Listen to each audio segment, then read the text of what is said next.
Welcome to Gurukul class 9th। आज हम लोग क्लास 9th के न्यू बुक से chapter 4 linear equation into variable पढ़ने वाले हैं। चैप्टर 2 में हम लोग linear equation in one variable समझे थे, लेकिन यहाँ चैप्टर 4 में linear equation in two variable. तो टू वेरिएबल होता क्या है इक्वेशन, लीनियर इक्वेशन में, इसके बारे में थोड़ा सा इंट्रोडक्शन जानेंगे। और इंट्रोडक्शन जानने के बाद हम लोग इस एक्सरसाइज 4.1 पढ़ेंगे। तो पहले चलते हैं इंट्रोडक्शन, समझते हैं कि linear equation in two variable होता क्या है। सपोज मान लेते हैं कि in a one day international cricket match between India and Sri Lanka played in Nagpur, two Indian batsman together score 173 runs. Express this information in the form of an equation. तो अब कह रहा है कि इसको यदि इक्वेशन के रूप में यदि देना हो तो किस तरह से हम इसको इक्वेशन फॉर्म में लाएंगे। तो इसके लिए सबसे पहले मान लेते हैं कि let's us x and y to denote them, so the number of run score by the one batsman is x. मान लेते हैं कि पहला बैट्समैन जो है एक्स रन बनाया है और number of runs score by the other is Y.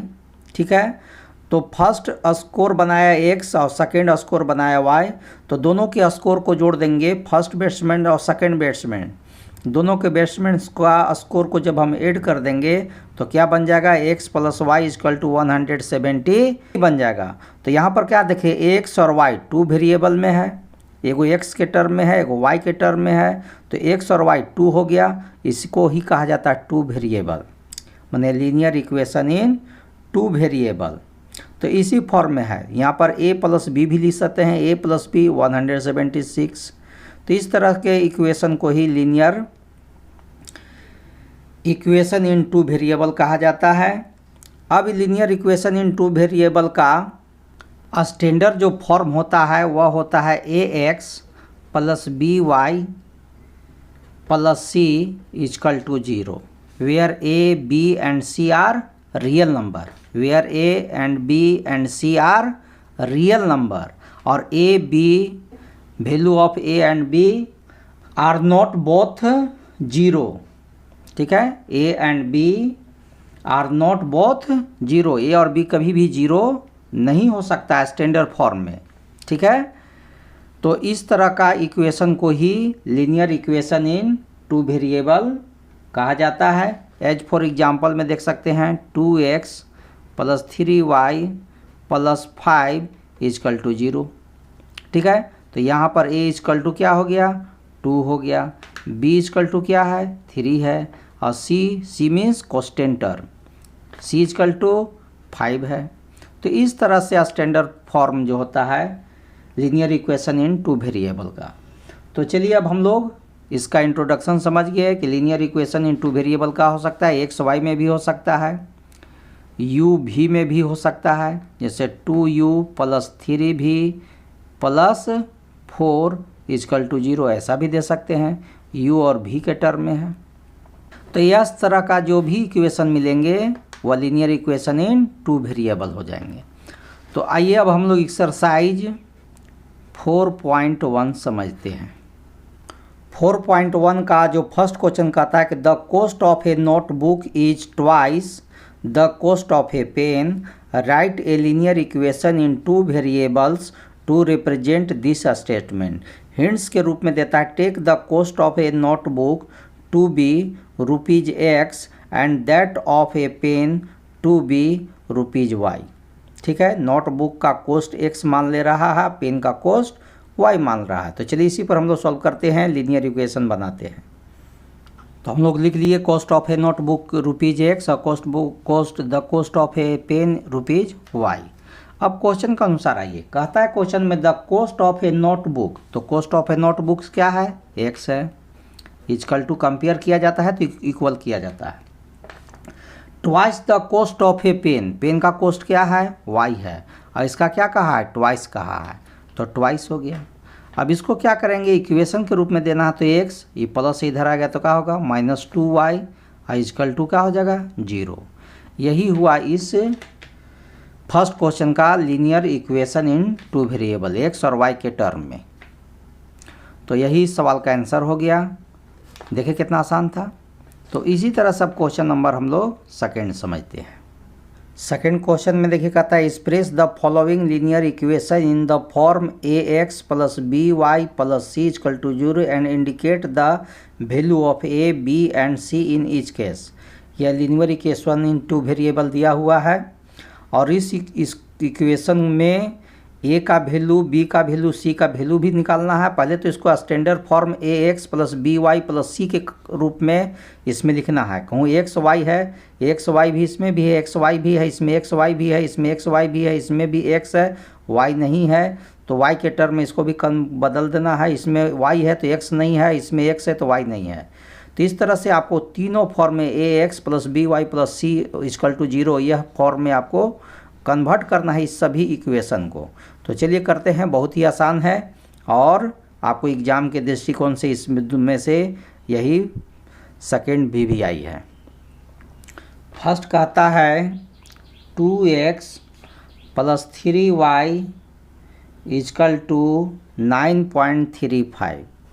आपका स्टैंडर्ड फॉर्म दे चुका है ax plus by plus C equal to 0। इसी फॉर्म में आपको सब इक्वेशन को बनाना है। ठीक है, कैसे बनेगा तो देख लीजिए।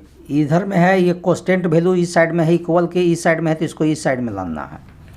2x प्लस 3y, ये प्लस है तो इधर आगे क्या हो जाएगा माइनस 9.35।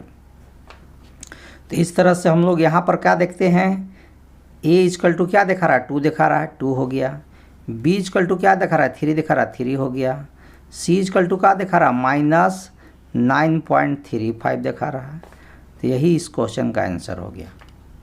ठीक है, अब आइए सेकेंड क्वेश्चन, सेकेंड का ही x minus y by 5 minus 10 equal to 0। तो यह क्या है, एक्स वाई और कांस्टेंट टर्म तीनों क्या है इसी साइड में है, लेफ्ट साइड में ही है, इसलिए स्टैंडर्ड फॉर्म में लिखा हुआ है, खाली इसका वैल्यू चेक कर देना है। तो एक्स के आगे कुछ नहीं है तो कह सकते हैं 1x है, 1/5y है, माइनस 10 है इक्वल टू 0 है। अब इसके अनुसार देखिएगा कि एक्स के ए इक्वल टू 1 दिखा रहा है, बी इक्वल टू माइनस 1/5 दिखा रहा है और सी इक्वल टू माइनस 10 दिखा रहा है। यही सवाल का आंसर है। अब आइए थर्ड क्वेश्चन क्या कहता है, -2x plus 3y equal to 6। इसको स्टैंडर्ड फॉर्म में ले आनी है। -2x प्लस 3y और प्लस 6 है, इस साइड आ रहा है तो -6 होगा इक्वल टू 0। तो ए इक्वल टू क्या दिखा रहा है -2, बी इक्वल टू क्या दिखा रहा है 3 और सी इक्वल टू क्या दिखा रहा है -6। यही आंसर हो गया। अब आइए 4 क्वेश्चन क्या कह रहा है, 4 क्वेश्चन कह रहा है x इक्वल टू 3y। इसको क्या करना है, x आगे कुछ 1 वैल्यू है, प्लस है तो -3y और कांस्टेंट टर्म है ही नहीं इसमें, तो कांस्टेंट टर्म का क्या कर देना है 0 कर देना है और इक्वल टू 0। तो इस तरह से अब यहाँ पर क्या देखते हैं, a इक्वल टू क्या दिखा रहा है 1, b इक्वल टू क्या दिखा रहा है -3 और c इक्वल टू क्या दिखा रहा है 0। आंसर हो गया। देखिए कितना आसान है। 5th क्वेश्चन क्या कर रहा है, 2x equal to -5y। 2x हो गया, प्लस है माइनस है, इधर आकर के प्लस हो गया।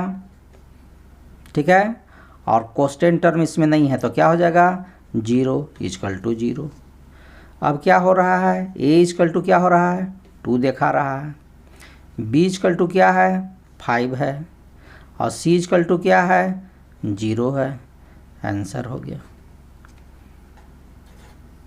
5th में के बाद 6th देखिए क्वेश्चन क्या कह रहा है, 6 कह रहा है 3x प्लस 2 इक्वल टू 0। अब इसमें क्या है, x का है और कांस्टेंट टर्म है, y का नहीं है, तो उसको सेट करिए फॉर्म में 3x प्लस 0y, क्योंकि 0 को y से करेंगे तो फिर 0 बन जाएगा, और +2 इजकल टू 0। तो x, y और 2 सब 2 वेरिएबल में आ गया।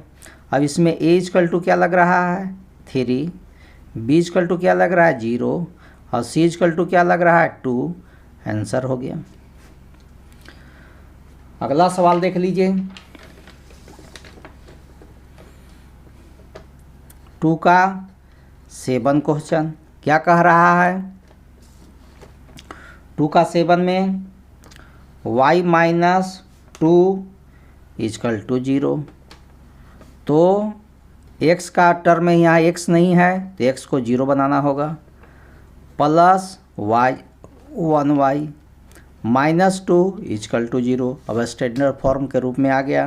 तो अब इसमें a इजकल टू क्या लग रहा है 0, b इजकल टू क्या लग रहा है 1 और c इजकल टू क्या लग रहा है -2। आंसर हो गया।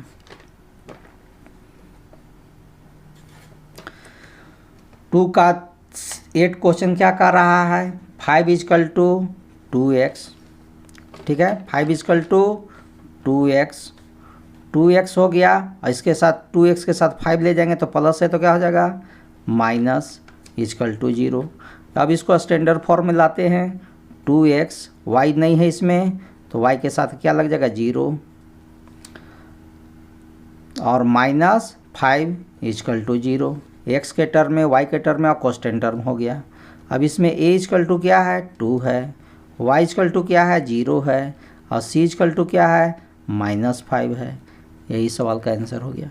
तो इस तरह से आपका एक्सरसाइज 4.1 में यही 2 क्वेश्चन था और यह सभी कंप्लीट हो गए। दूसरा जो क्वेश्चन है आपके एग्जाम के दृष्टिकोण से VVI है। इस तरह से MCQ क्वेश्चन में इसका पूछा जा सकता है। तो आप उसको इक्वेशन दिया रहेगा, उसमें से आपको A या B या C का वैल्यू आपसे पूछ जाएगा तो उसी के अनुसार आपको MCQ में ऑप्शन चुन करके आंसर देना होगा। ठीक है, तो इस तरह से आपका कंप्लीट हो गया। हम फिर एक्सरसाइज 4.2 में मिलेंगे। तब तक के लिए जय हिंद, जय भारत।